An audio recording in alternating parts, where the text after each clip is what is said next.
Hello everyone, this is Rick. Welcome to an episode on the Gupta Empire.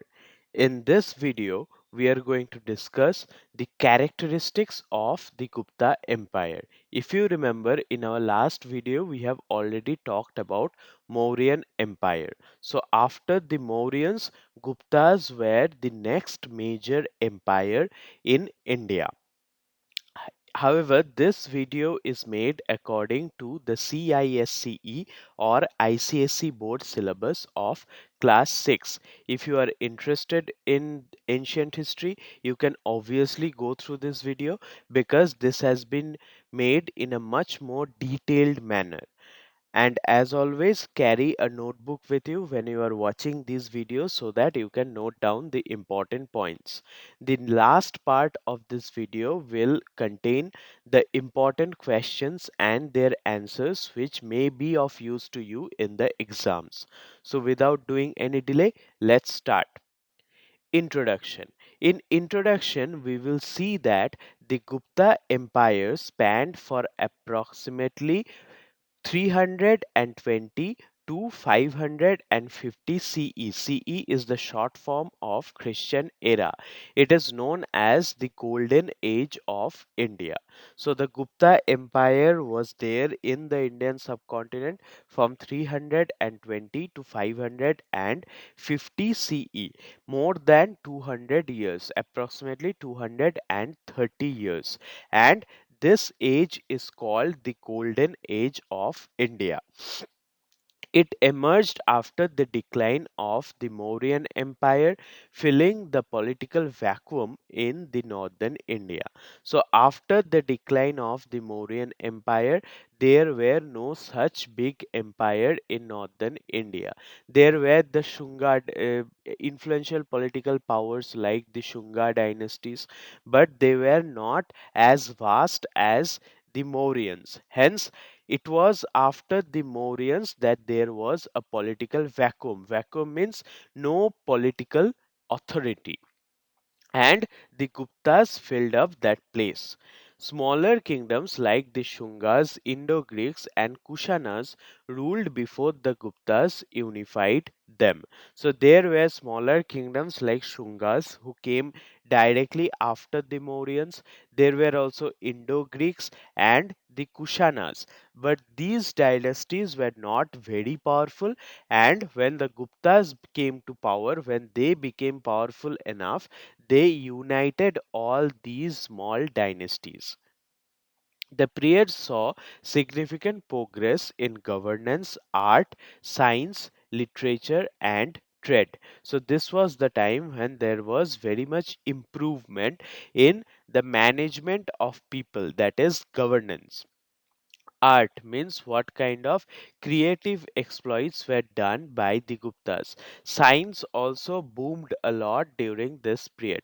There were literary activities done, and also Guptas were very good traders. So everything was improved during the time of the Guptas.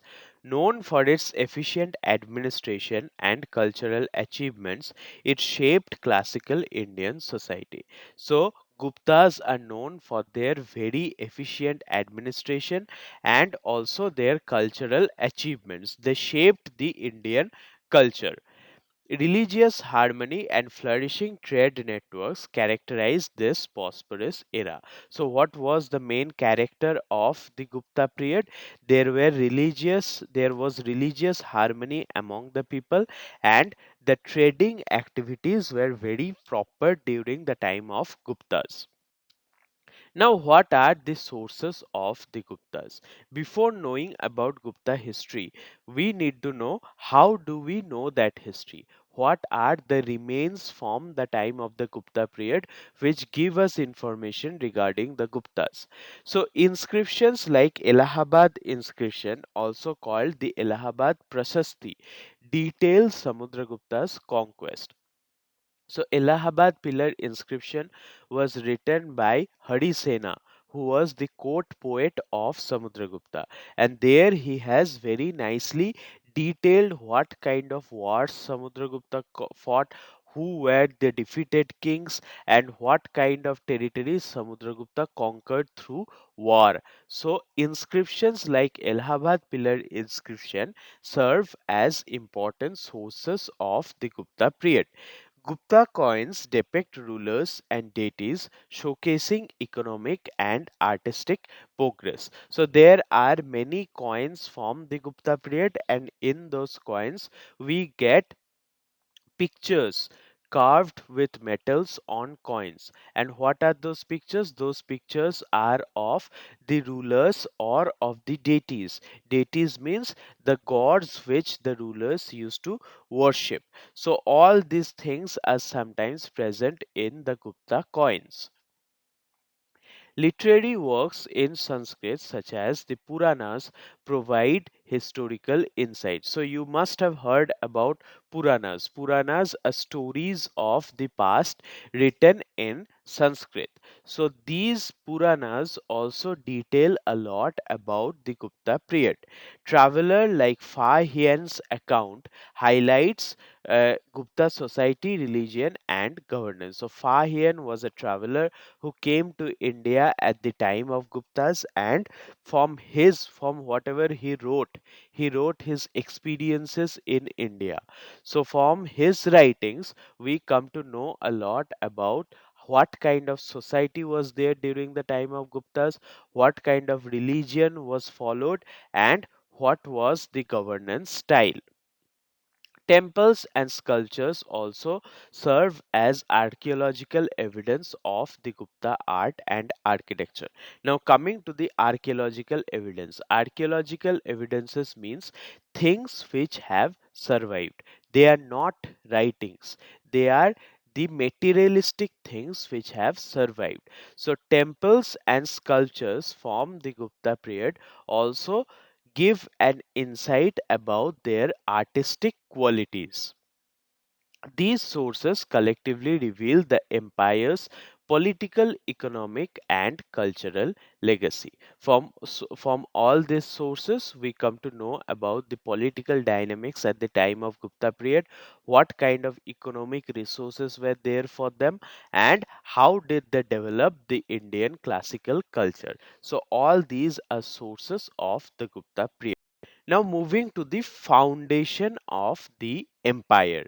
Who was the founder? Chandragupta I. So, Chandragupta I, he reigned from 320 to 335 CE. He founded the Gupta Empire. So, Chandragupta I was the founder of the Gupta Empire, and the time period which he ruled was about 15 years, beginning from 320 to 335 CE. Married Kumara Devi of the Lichavi dynasty, strengthening political alliances. So he did a very strategic marriage alliance. His wife was a Lichavi dynasty princess. Now, when we have read about the 16 Mahajanapadas, you must have heard about a territory called Vajji. So, Vajji was a territory which was ruled by the family called Lichavi, hence the Lichavi dynasty. And Kumara Devi was a princess of that Lichavi family. Chandragupta I married Kumara Devi, and so from the resources of his in-laws, he became very powerful, and he gained a political friend, which is political alliance. He made a political alliance with the Lichavi dynasty. He took the title of Maharaja Dhiraja, which is the King of Kings, signifying his supreme authority. So, the title that Chandragupta placed before his name was Maharaja Dhiraja, and the literal meaning of this title is the King of Kings. And from this title, we come to understand that he was the undisputed ruler. His rule marked the beginning of territorial expansion and administrative consolidation. So it was from his time that we see that Guptas are expanding their territory, means they are building an empire, and also administrative consolidation, means proper administrative systems are the things which we see during the time of Chandragupta I. He established a farm hold over the Gangetic Plains, laying the empire's foundation. So he had total control over the Gangetic Plains. And what does that mean? That means access to the fertile land. And if you have access to the fertile land, you will have a lot of agricultural production. That means through the Gangetic Plains you can get a lot of resources. Thus his establishment of a farm control over the Gangetic Plains was very much beneficial for the Gupta economy. Chandragupta I's reign set the stage for the Gupta dynasty's golden age. So it was the time of Chandragupta I which laid the foundation for the Gupta Empire. Next up, we will discuss one of the most important rulers of the Indian subcontinent ever, that is Samudragupta. Samudragupta reigned from 335 to 375 CE. So, for almost 40 years, he was the king, and he succeeded Chandragupta I and expanded the empire. He was the successor of Chandragupta I.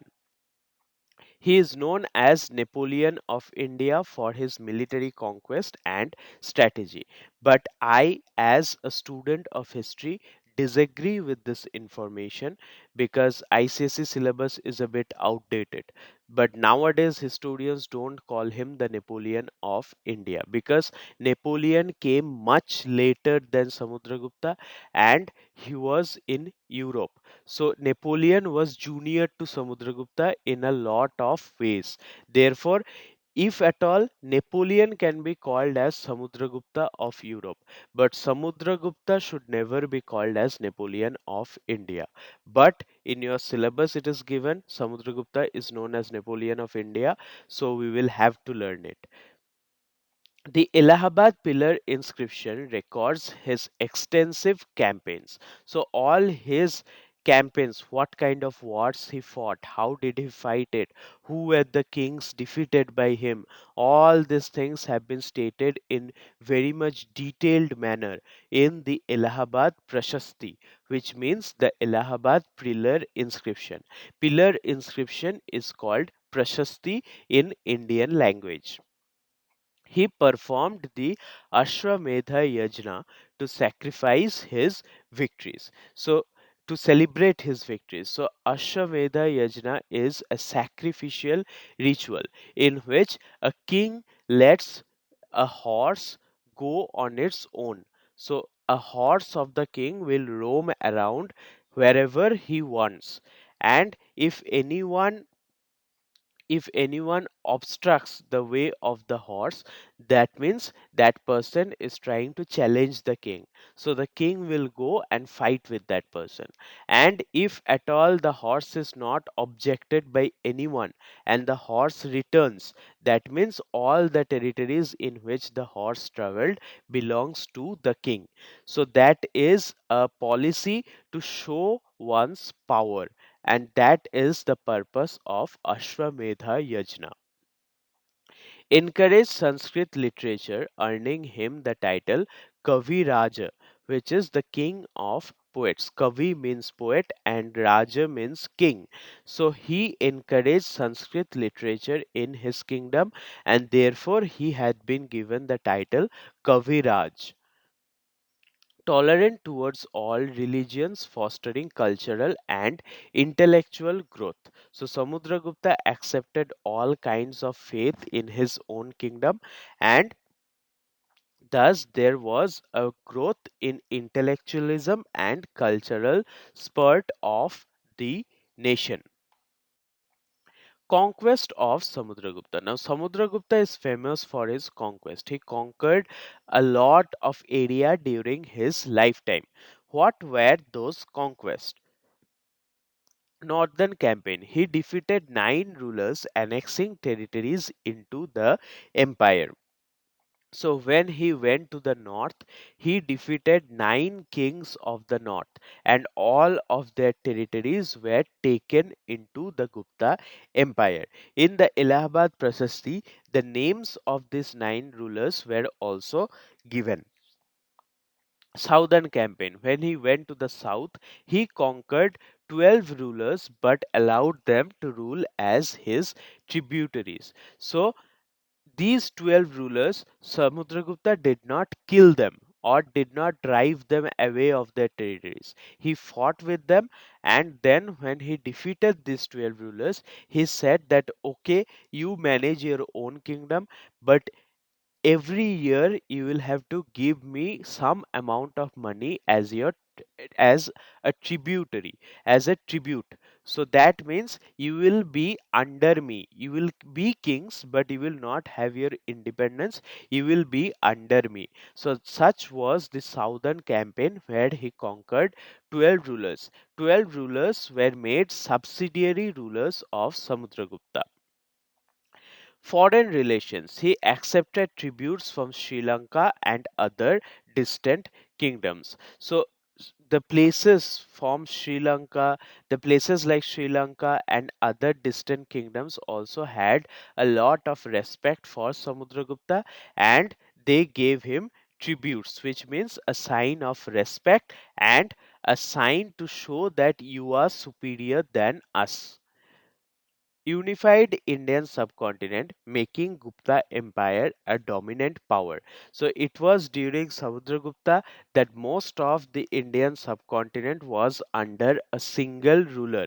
So thus Indian subcontinent became one. For the second time after Chandragupta Maurya, it was Samudragupta who for the second time unified the whole of the Indian subcontinent, and thus Gupta Empire became a dominant power, established control over the Gangetic Plains and surrounding areas. So Gangetic Plains is the area from which he got his food resources, and to run an empire properly everyone must be fed good, and that was his policy.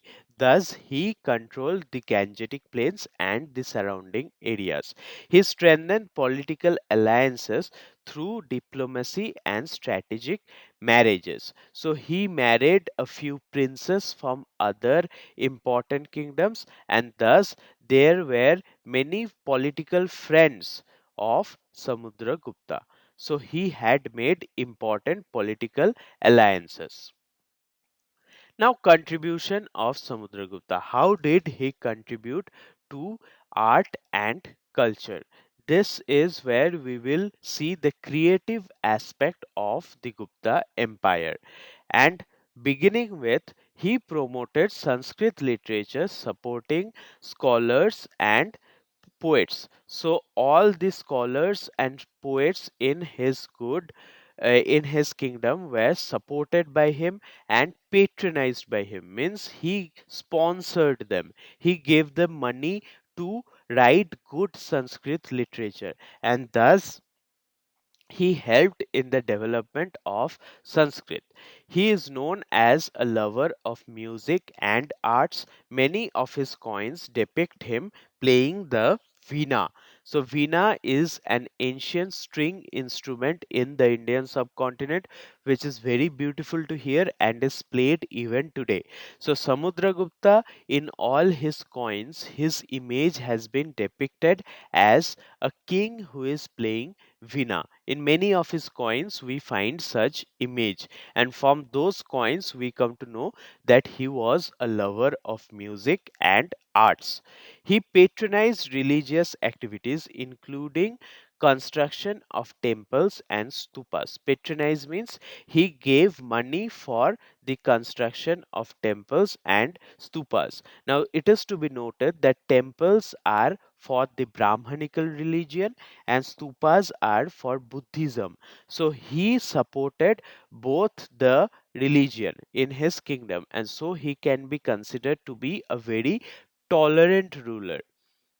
He facilitated trade and commerce, boosting economic prosperity. So he facilitated trade and commerce. Trade and commerce was very goodly running at this time. It was running in a very good manner, and thus there were economic prosperity. Prosperity means where people lives happily and in a satisfied manner. So his conquest brought political stability and cultural unification. So people were not only under a single ruler, but they were culturally united also. And if there is political stability, if people don't need to fight wars with each other, then there will be time for creative things. And thus, Samudragupta contributed to the cultural unification by bringing political stability. He maintained religious tolerance, encouraging coexistence of different faiths. So there was religious tolerance in his kingdom, and he maintained good relationship with all the faiths, with all the belief systems. Chandragupta II conquest. Who was Chandragupta II and what was his conquest? Beginning with, I will say that Chandragupta II is also called Chandragupta Vikramaditya. So we will learn what are his political conquests. Chandragupta II reigned from 376 to 415 CE, extended the empire to its zenith. Zenith means highest point. So it was during the time of Chandragupta II that Gupta Empire was in its best possible state. And he reigned from 376 to 415 CE. He defeated the Shakas in western India, gaining control over vital trade routes. So, Shakas were people who used to live in the western part of India, and they were defeated by Chandragupta Vikramaditya, and from there he gained access over the vital trade routes. Now in the western part of India there were many ports through which India could establish business relationship through the sea, and those routes were controlled by the Shakas. So, in order to expand trade network, it was essential for Chandragupta II to defeat the Shakas and take control of the ports. He took the title Vikramaditya, symbolizing his military and administrative prowess. Prowess means showing his power. So he took the title called Vikramaditya. He is also called Chandragupta Vikramaditya or simply Vikramaditya in many places. Therefore, from this title, we get to understand that he was militarily very powerful, and in administration, he was also brilliant. So he married his daughter to the Vakataka ruler, strengthening alliances in central India. So his daughter was married to the Vakataka ruler. Vakatakas were powerful dynasties, and in those times, marriage relationship used to happen based within the powerful families so that they could gain political friends.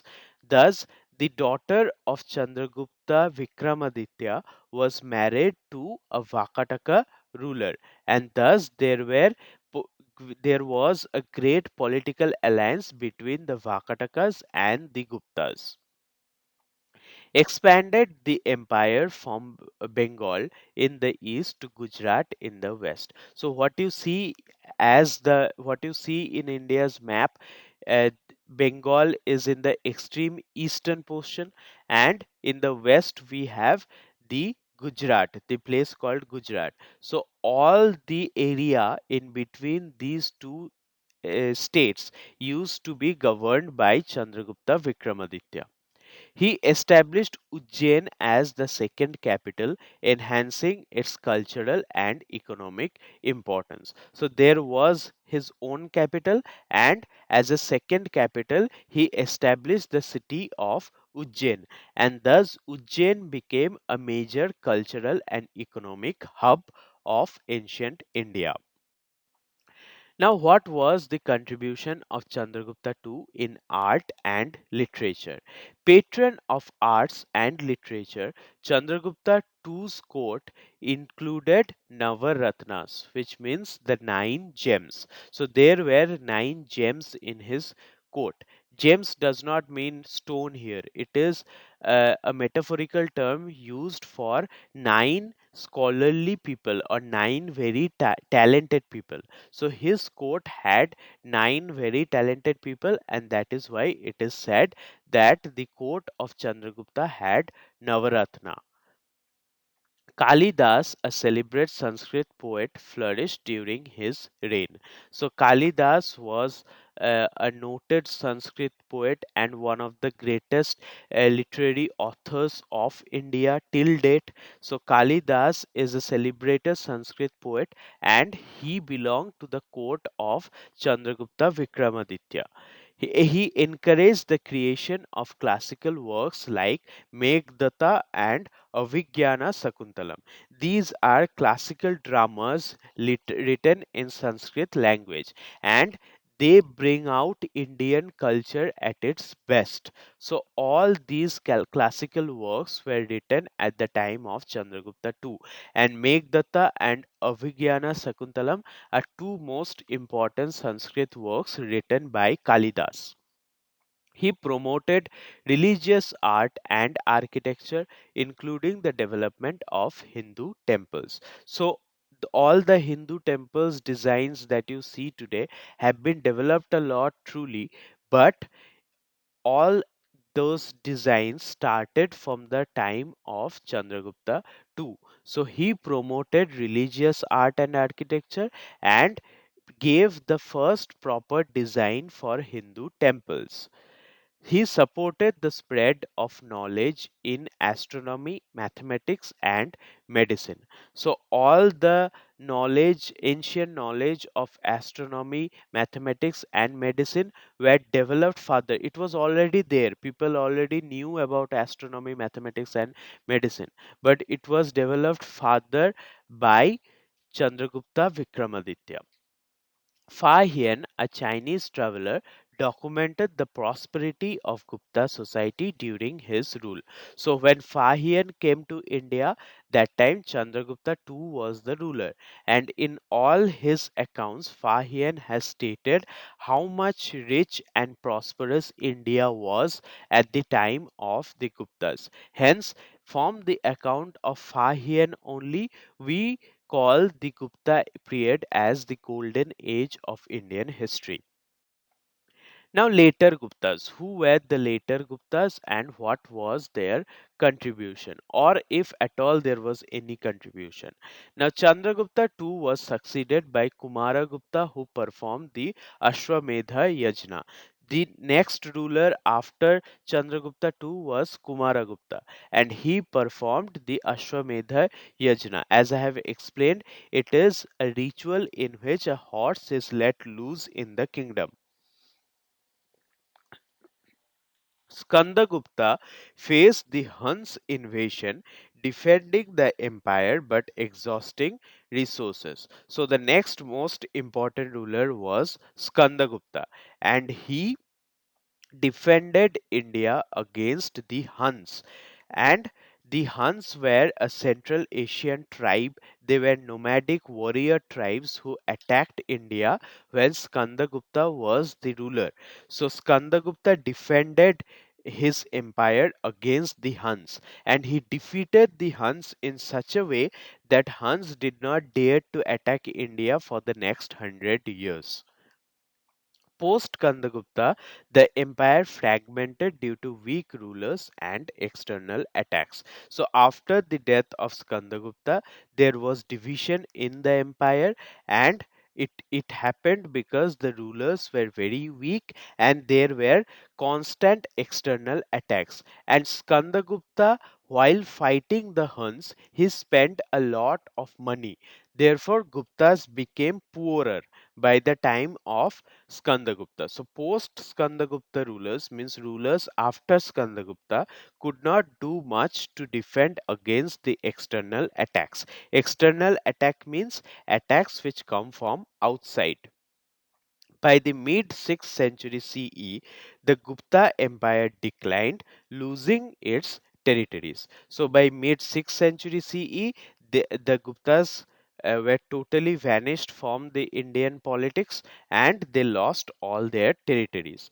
Harshavardhana, the ruler of Thaneshwar, emerged after the Guptas' fall. So, Harshavardhana was the last major ruler of ancient India.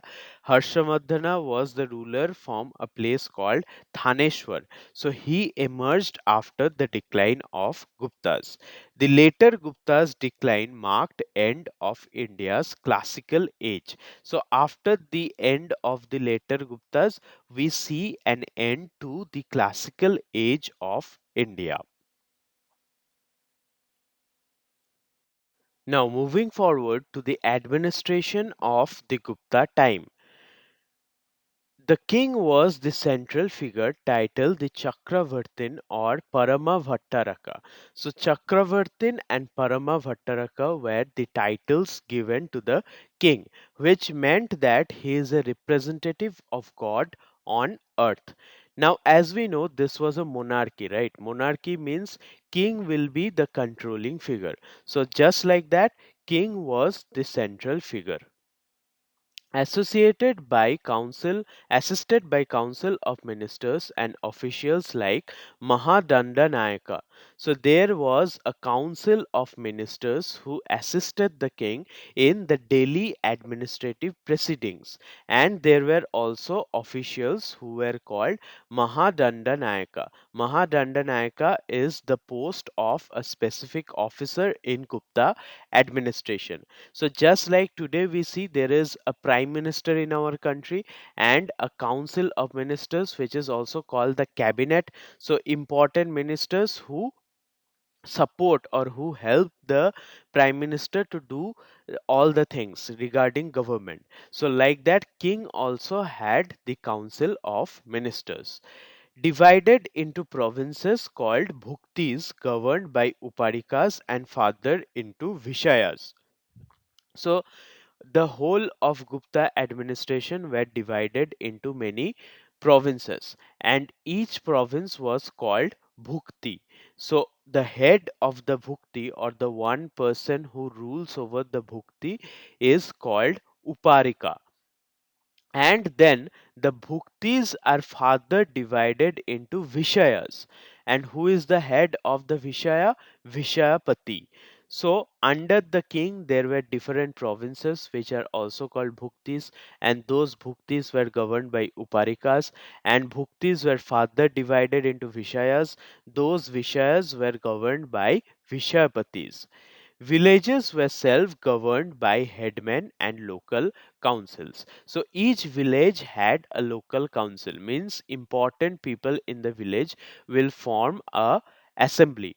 They will assemble together and they will decide what is best for the village. So thus villages were self governed, and the council had a head who was also the head man of the village.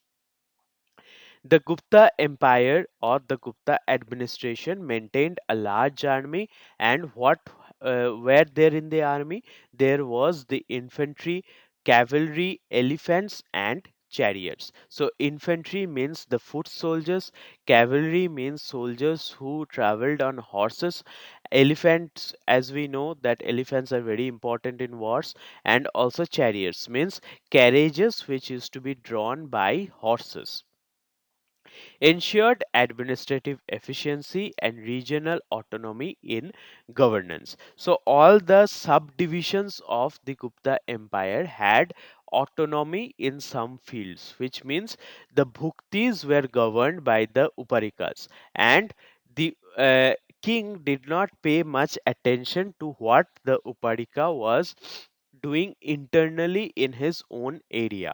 So there was autonomy. Autonomy means freedom. So there was autonomy also, and also there was a control. So thus Gupta administration was very efficient.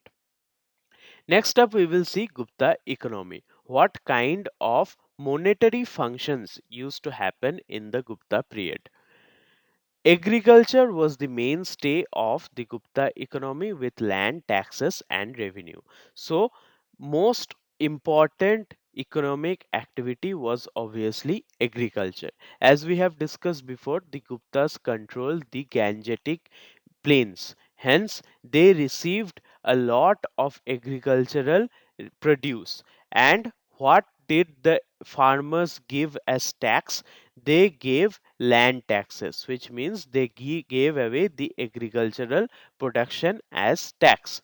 Trade flourished in Southeast Asia and the Mediterranean Sea and Africa. So, Mediterranean Sea is in Europe, almost in Europe. The southern part is Asia, and the southern part is Africa. The eastern part is Asia, and the northern part is Europe. So it is very far from India. However, the Gupta used to trade in that Mediterranean Sea area also. They also had trade in Southeast Asia, which is the area of Java and Sumatra, and also they traded in places of Africa. So, from this, we can understand that Guptas were experts in foreign trade. Development of industries like textile, metalwork, and crafts boosted prosperity. So, what were the major trading items or what were the industries? They were textile, means clothes. Metalworks were also very popular items of trade, and also different kinds of crafts. And all this together boosted, which means developed the trading activities, and thus boosted the economy of the Gupta times. Gupta coins reveal thriving monetary system and economic stability. So Guptas had a very good monetary system in the forms of different types of coins. So the existence of different types of coins show that the economy was very stable and people were very happy. There was wealth in the country at that point of time. So, ports and trade routes were strategically managed to enhance commerce. There were many ports and many trade routes. As we can see, that Guptas traded up to Europe, then also in the Java Sumatra region. So, trade routes are the ways through which Guptas traded. Thus, there were many trade routes and there were also ports. Main a mode of transport were the ships. Hence, there had to be ports, and they were managed in a very strategic manner so that economy develops. Artisans and merchants played a significant role in economic activity. So there were artisans, means people who practice different types of crafts, and also merchants. Merchants means business people or traders who transport things from one place to another. So these kind of artisans and merchants, they played a very important role for the development of Gupta economy. Next up, we will see art and architecture at the time of Guptas. The Gupta era is known as the golden age of art and architecture. As we have seen that people had a very stable life. Hence, if there is stability in life, people will find time for creative endeavors. And such creative endeavors came in the form of extensive art and architecture during the Gupta times. Hence, Gupta period is called the Golden Age. There were distinct styles in sculpture, temple design, and painting. So Gupta times had during the Gupta times, the artist provided distinct styles, means unique styles in sculpture and also in temple design and painting. Buddhist art flourished in Sarnath, Mathura, depicting the life of Buddha. So, Buddhist art means art form through which the life of Lord Buddha is projected, or the teachings of Lord Buddha are displayed. So, Buddhist art flourished in places like Sarnath. Sarnath was the place where Buddha gave his first sermon. So these places are important Buddhist centers even today. Hence, Buddhist art flourished in those times in the places of Sarnath and Mathura. Temples were built with sanctum sanctorium for deity worship. So this temple design, which you see that there will be a towering structure and deity will be placed inside a room of that towering structure, and in front of that towering structure there will be a auditorium. So these things, all this kind of concepts were developed during the Gupta times. Sanctum sanctorium means garbhagriha, where the deity is placed or where the god is kept. So thus this kind of design for temples originated during the Gupta times. The Gupta art emphasized naturalism, grace with intricate detailing. Gupta period art is famous for the ridiculous amount of details. Even the nails of fingers were drawn to perfection. They were sculpted to perfection during the Gupta times. Hence, there was intricate detailing with naturalism and grace. Ajanta caves showcase stunning frescoes and rock cut sculptures. Frescoes means coloring on wet plaster. So when the plaster is wet, that time coloring is done on the plaster and the color becomes permanent. So that is a technique which was developed in the Ajanta caves. Now we will discuss in detail about the Ajanta painting. It is located in Maharashtra. Ajanta caves date to the Gupta period. So Ajanta caves date to the Gupta period and it is located in Maharashtra. It is on the bank of a river. A huge rock structure is there and that rock has been cut, digged into making of different caves. Different caves are made in that rock by digging into the rock. Comprise rock cut caves with frescoes depicting Buddha's life and Jataka tales. So I could not put the exact image of Ajanta cave because of copyright issues, but on the left hand side picture you can see a cave, and that cave has been made with the help of cutting the rock. Here rocks are not attached with one another in order to make a cave. Rock is already there and it is cancelled out, or pieces of rocks are cut and put out in order to make a hole, and that hole becomes a cave with very good designs. So they comprise of rock cut caves with frescoes. Frescoes once again is a technique through which coloring is done on wet plaster. And what do those paintings depict? They depict the Jataka tales. Jataka tales depict the previous births of Lord Buddha. Paintings display naturalistic figures, vibrant colors, and intricate detailing. So, there are exemplary paintings in the Ajanta caves, and they display naturalistic figures of people, and those people are decorated with vibrant colors, and they are painted with a lot of details.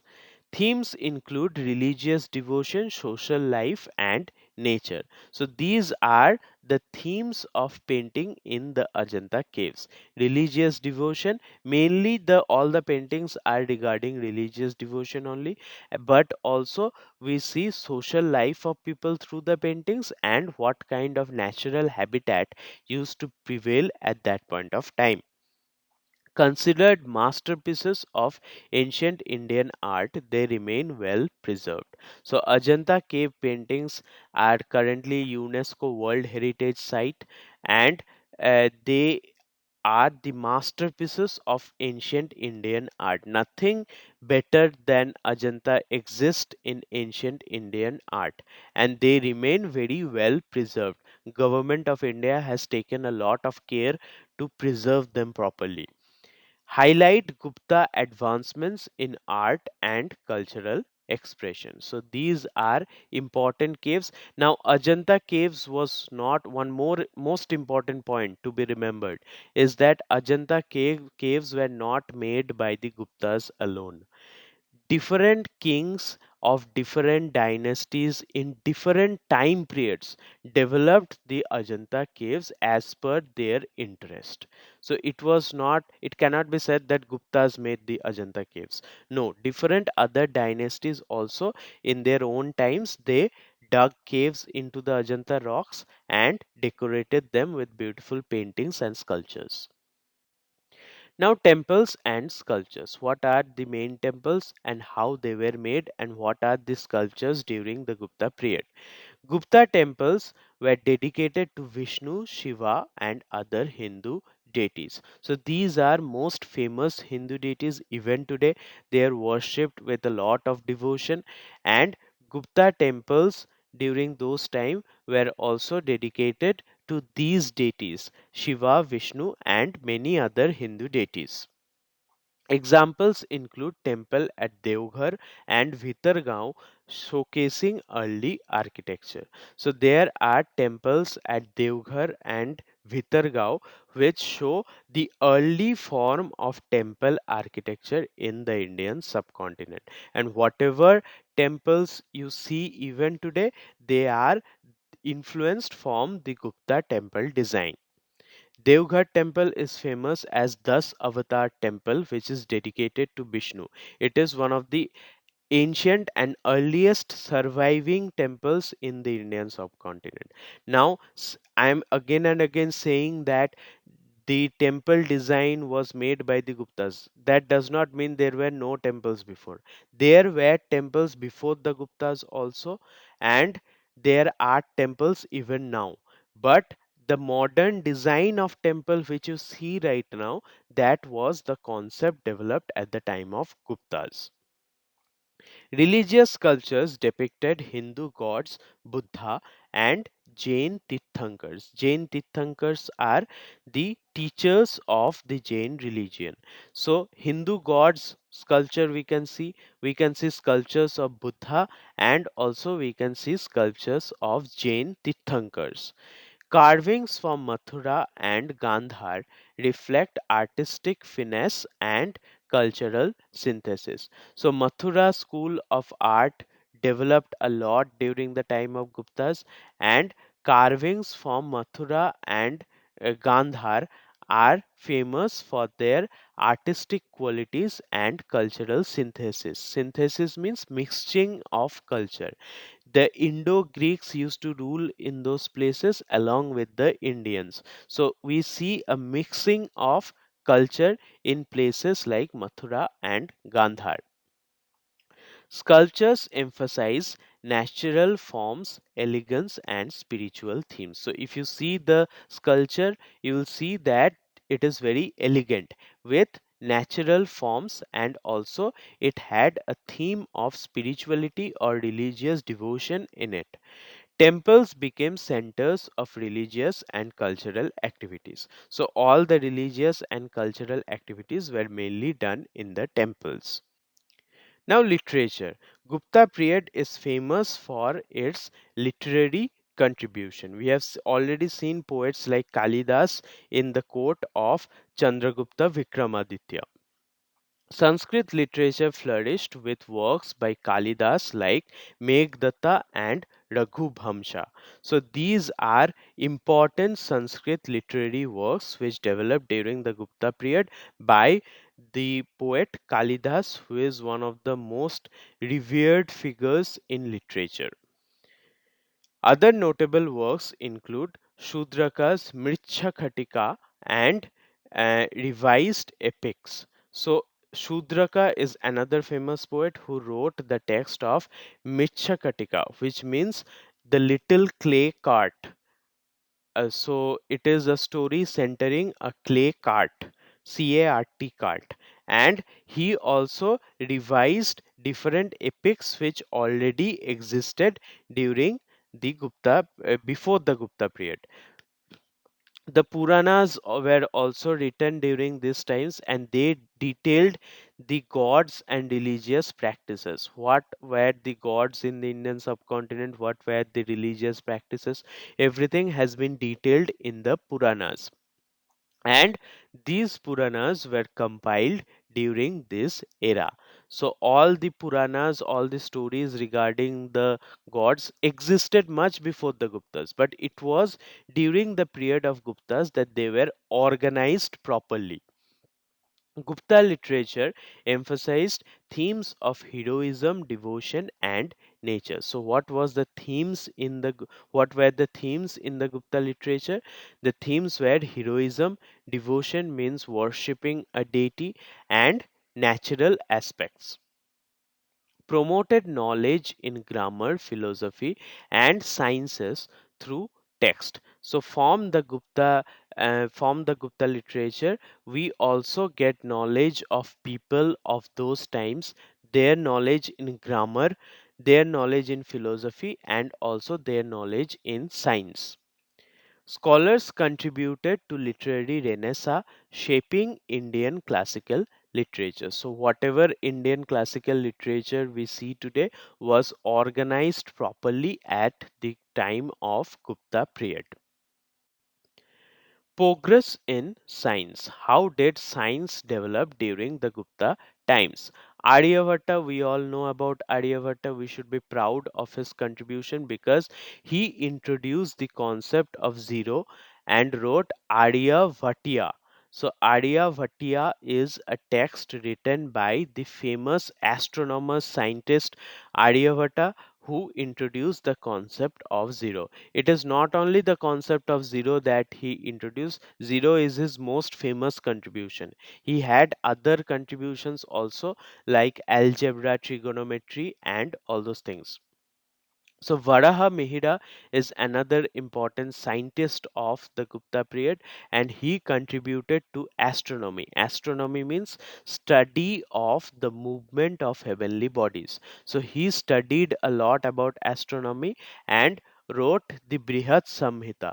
Now Brihat Samhita is not only about astronomy, it is a Samhita. Samhita means compilation of different books, and in Brihat Samhita you get books regarding grammar, you get books regarding health, you also get books regarding nature and also astronomy. So all those things were compiled together, written by Varahamihira, and the compilation is called Brihat Samhita, which means a larger collection. Advances in medicine by Charak and Shushrut with works on surgery and Ayurveda. So it was during this time that the earlier medicine of Ayurveda, the discipline of Ayurveda developed a lot, and the main contributors were expert doctors of the time like Charak and Shushrut. In Charak's and Shushruta's text, we get explanation regarding different kinds of surgical instruments also. So they were expert surgeons, and the process of nose replacement is also written down in the works of Charak and Shushrut. So, metallurgical achievements include the iron pillar of Delhi resisting corrosion. So, the iron pillar of Delhi is one of the most prominent example to show how much advanced the chemistry of the Gupta period was. And from that we mean that such an iron alloy was made which did not rust even today. So they could make iron that could not be corroded. Gupta science blended observation with innovation in mathematics and astronomy. So, Gupta period science was a blend, a mixture of observation and innovation, and they compiled mathematics and astronomy together. So their scientific progress influenced future generations globally. So the contribution of the scientists during the Gupta times did not influence India only. There was a global influence of the Gupta period contribution in science. Now, what was their contribution in education? Gupta rulers encouraged education, providing grants to institutions. So, they provided a lot of grants to different kinds of institutions or universities or centers of education. They gave a lot of financial support to all those places. Nalanda University became a prominent center of learning during this period. So it was during this period that Nalanda University developed a lot.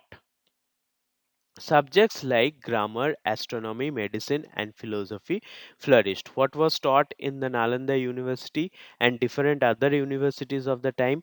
Subjects were taught like grammar, astronomy, medicine was also taught along with philosophy. Education promoted religious tolerance and intellectual growth. So, here education was the basis of religious tolerance, means all kinds of faith were supported by the Guptas, and that led to the growth of intellectualism. Scholars wrote extensively on Ayurvedic medicine, mathematics, and literature. The Gupta period set the foundation for India's rich educational heritage. So, India was a very educated country. No matter what we are made to understand right now, but India was a very educated country, and that was because of the contribution of people like the Guptas who valued education a lot. Now we will go through the main question and their answers. This can be important for your exams. So, what period is known as the Golden Age of India? Gupta Empire, approximately 320 to 550 CE, is known as the Golden Age of India. Who was the founder of the Gupta Empire? Chandragupta I was the founder of the Gupta Empire. How did Chandragupta I strengthen his rule? Chandragupta I strengthened his rule by marrying Kumara Devi of the Lichavi dynasty, forming a powerful alliance. Many people write Kumara Devi as Kumari Devi, but that is wrong. Kumara Devi is the actual correct spelling, Kumaradevi. She was from the Lichavi dynasty. Which Gupta ruler is known as the Napoleon of India? Samudragupta is known as the Napoleon of India for his military conquest. Now, this was a term which was used by the Europeans to describe Samudragupta because they considered Napoleon to be greater than Samudragupta. But modern historians of India do not agree with this information because the territory of Samudragupta was much greater than Napoleon, and also Napoleon came thousands of years after Samudragupta. So Napoleon was junior. Therefore, Napoleon should be called Samudragupta of Europe. It is what is stated according to the modern Indian historians. However, in your syllabus is a bit outdated. It is unfortunate for the ICSE to have a syllabus like this, but we are studying this, and so Napoleon of India is a term given to Samudragupta. That is what you will have to write in exam. But for extra information, please know the truth. What was the significance of the Allahabad pillar inscription? The Allahabad pillar inscription, written by Hari Sen, details the conquest and achievements of Samudragupta.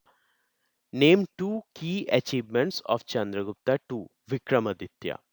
Chandragupta II defeated the Shakas to expand the empire and promoted art and literature during his reign. What were the primary sources of information about the Gupta Empire? The primary sources include inscriptions, coins, Sanskrit texts, and accounts by travelers like Fa Hien. How did the Gupta Empire contribute to literature? The Gupta Empire saw the creation of classical Sanskrit literature, including works by Kalidas like Meghdata and Avigyana Sakuntalam. What advancements were made in science during the Gupta period? The Gupta period saw significant advancements, including Aryabhata's contribution to mathematics and astronomy, such as the concept of zero. What are the Ajanta caves known for? Ajanta caves are famous for their intricate frescoes depicting Jataka tales and the life of Buddha. Describe the administration system of the Gupta Empire. The Gupta administration was centralized, with provinces governed by uparikas and local governance managed by village councils. What led to the decline of the Gupta Empire? The Gupta Empire declined due to invasions by the Huns and internal political instability. Which traveler visited India during the Gupta period and what did he observe? Chinese traveler Fa Hien visited during the Gupta period and observed prosperity, efficient administration, and a flourishing Buddhist culture. Name a notable architectural achievement of the Gupta Empire. A notable cultural achievement is the Dasavatar temple at Devgarh, showcasing intricate carvings and Gupta architectural brilliance. So that was all about the Gupta period. It was in very detail, much more detail than what is required by class 6.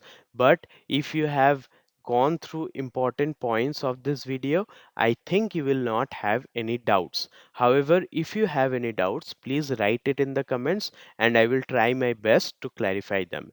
Thank you so much for your love and support.